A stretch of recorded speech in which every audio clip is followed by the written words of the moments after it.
주식과 경제의 기초를 만화로 쉽게 알려주는 퉁개미툰. 안녕하세요. 전직 펀드 매니저 퉁개미입니다. 얼마 전 하이닉스가 교환사채를 발행했는데요. 펀드 매니저 사이에서는 교환사채 발행으로 주가가 빠지면 주식을 사라는 교훈이 있습니다. 이는 어떤 의미일까요? 이번 시간에는 전환사채, 신주인수권부 사채, 교환사채의 개념을 알아보고 이것들이 주가에 어떤 영향을 미칠지 얘기해 보겠습니다. 이 동영상 하나면 전환사채, 신주인수권부 사채, 교환사채의 개념 정리는 완벽히 끝날 것입니다. 과거 저희 동영상에서 재무제표에 대해 다뤘는데요. 기업은 내 돈, 즉 주주의 돈인 자본, 그리고 빌린 돈, 즉 남의 돈인 부채, 그리고 이 돈으로 산 자산으로 구성됩니다. 만일 기업이 돈이 필요하다면 어떻게 할까요? 내 돈을 기업에 더 넣는 것을 증자라고 합니다. 자본을 증가시키는 것이죠. 이것이 여의치 않다면 남의 돈, 즉 부채를 늘려야 합니다. 은행에서 대출을 받거나 채권, 영어로는 본드라고 하는데요. 이 채권을 발행하는 것이죠. 그런데 채권을 발행하고 싶은데, 즉 돈을 빌리고 싶은데 이자율, 즉 금리가 너무 높다면 어떻게 할까요? 돈을 빌리는 회사 입장에서는 낮은 금리로 채권을 발행할 수 있는 방법이 있습니다. 이 수단이 바로 전환사채, 신주인수권부 사채, 교환사채입니다. 회사가 돈을 빌린다면 돈을 빌려주는 사람이 있을 텐데요. 이 사람을 채권자라고 합니다. 낮은 이자로 돈을 빌리려면 채권자에게 뭔가 다른 이익 또는 권리를 줘야 할 것입니다. 전환사채, CB는 영어로 컨버터블 본드라고 하는데요. 채권자에게 채권을 회사의 신주, 즉 새로 발행하는 주식으로 전환할 수 있는 권리를 줍니다. 신주인수권부 사채, BW는 영어로 본드 위드 워런트라고 하는데요. 채권자에게 회사의 신주를 인수할 수 있는 권리를 채권에 붙여줍니다. 교환사채, EB는 영어로 Exchangeable Bond라고 하는데요. 채권을 특정 유가증권, 대개 자사주인데요. 채권을 자사주로 교환할 수 있는 권리를 주는 것입니다. 즉, 이런 세 종류의 채권은 향후 회사의 주가가 상승했을 때 그 이익을 가져갈 수 있는 권리를 채권자에게 주는 것이고, 채권자는 이런 권리를 받는 대신 낮은 이자율에 돈을 빌려주는 것이죠. 이런 세 가지 채권은 채권자가 어떤 주식을 얼마에 어떤 방법으로 권리를 행사할 수 있는지를 미리 정해놓습니다. 만일 내가 보유한 회사가 이런 종류의 채권을 발행했다면 이 조건을 꼭 확인해 보세요.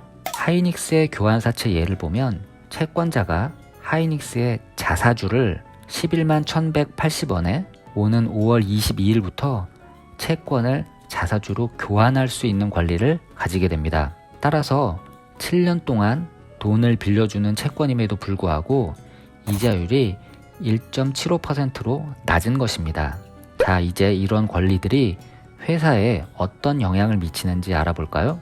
먼저 전환사채입니다. 그림으로 보듯이 CB를 발행하면 부채가 늘고 빌린 현금이 자산으로 들어옵니다.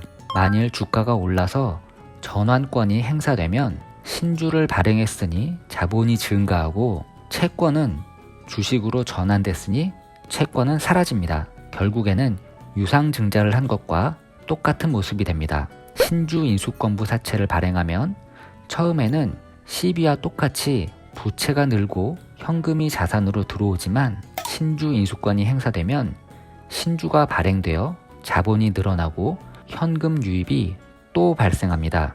즉, 채권자는 신주 인수를 위해 기업에 또 돈을 넣어야 합니다. 권리를 행사하면 CB는 채권이 없어지지만 BW는 채권이 그대로 남아 있습니다. 결국에 회사 입장에선 돈도 빌리고 유상증자도 한 모습이 됩니다. 기업이 유상증자를 해서 자본이 증가했다는 것은 기존 주주 입장에서 봤을 때는 나 말고 주주가 늘어났다는 얘기입니다. 당연히 회사의 가치를 더 많은 사람들이 나눠야 하니 기존 주주 입장에서는 손해죠. 이를 주주 가치가 희석됐다고 합니다. 반면 교환사채는 전환사채와 동일한 구조인데 채권이 신주로 바뀌는 것이 아니라 이미 존재하는 자사주로 교환되기 때문에 자본에는 변동이 없습니다. 결국에는 자사주 매각과 같은 구도라고 보시면 됩니다. 그렇다면 그냥 자사주를 매각하면 되지 왜 교환사채를 발행할까요? 심지어 교환사채를 발행할 때는 자사주 매각 공시도 함께해야 합니다. 법적으로는 교환사채 발행이 자사주 매각과 다름없다는 얘기죠. 일반적으로 자사주를 매각하면 주가가 하락합니다.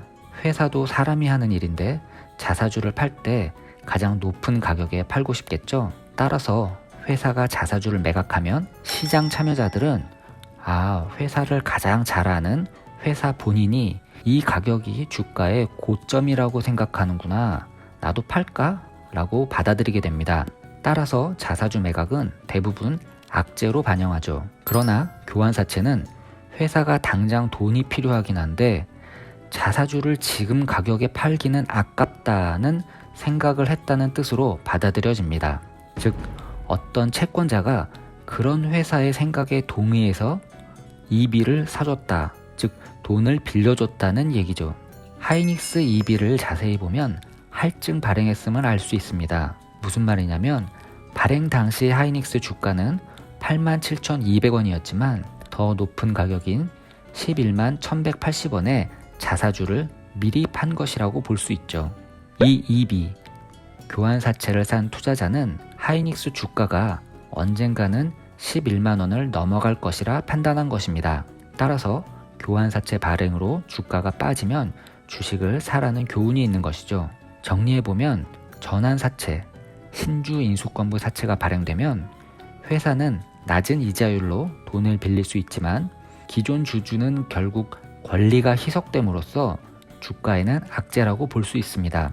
반면 교환사채는 기존 주주의 권리도 희석되지 않고 자금을 마련했다는 점에서 주가의 최소 중립적인 이슈라고 볼 수 있을 것입니다. 물론 CB/BW 발행이 다 악재라는 것은 아닙니다. 장기적으로는 자금 조달을 통해 더 나은 투자를 하고 기업 가치가 커질 수도 있겠죠. 특히 CB 또는 BW를 3자 배정으로 발행했다면, 즉 특정인이 채권자라면 그 의미는 다를 수도 있을 것입니다. 만일 툰개미 유튜브라는 회사가 CB를 발행했는데 그 채권자가 삼성전자라면 기존 주주들도 좋아하지 않을까요? 언젠가 삼성전자가 주주가 돼서 도움도 주고 혹시 회사를 인수할 수도 있을 테니까요. 행복한 상상 한번 해봤습니다. 이상 CB, BW, EB의 의미에 대해 알아봤습니다. 도움이 되셨다면 구독과 좋아요 부탁드립니다. 감사합니다.